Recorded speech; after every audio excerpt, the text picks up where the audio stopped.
Здравейте, градинари! Това е нашият артишок, който презимува. Миналата година имахме съцветия, имахме всичко. Коренището презимува и даде няколко издънки, които трябва да се извадат внимателно с поне малко коренчета и да се пресади на новото място.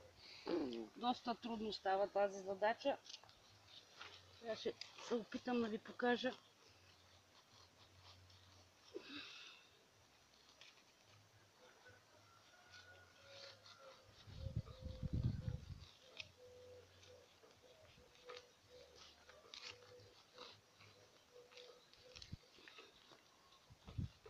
Много е твърдо.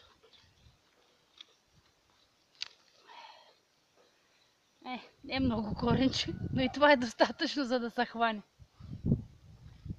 И така трябва да ги отрежа всичките и да ги преместа на новото им място.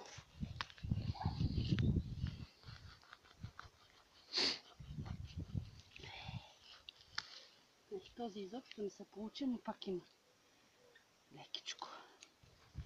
Ще си покаже вече, след като ги пресъдим, дали ще се хванат.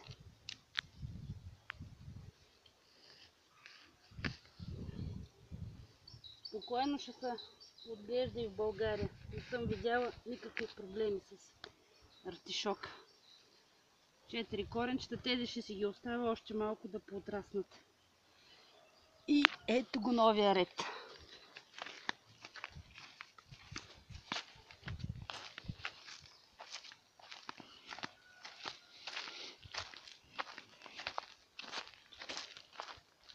Снимаш ли още? Да.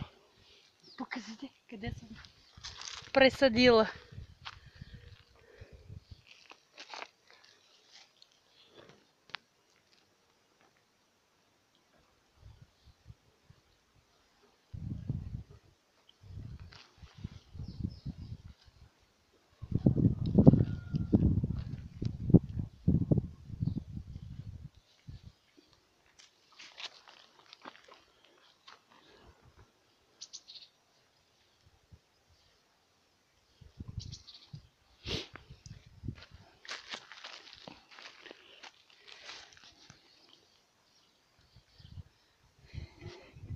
Не ме разбра.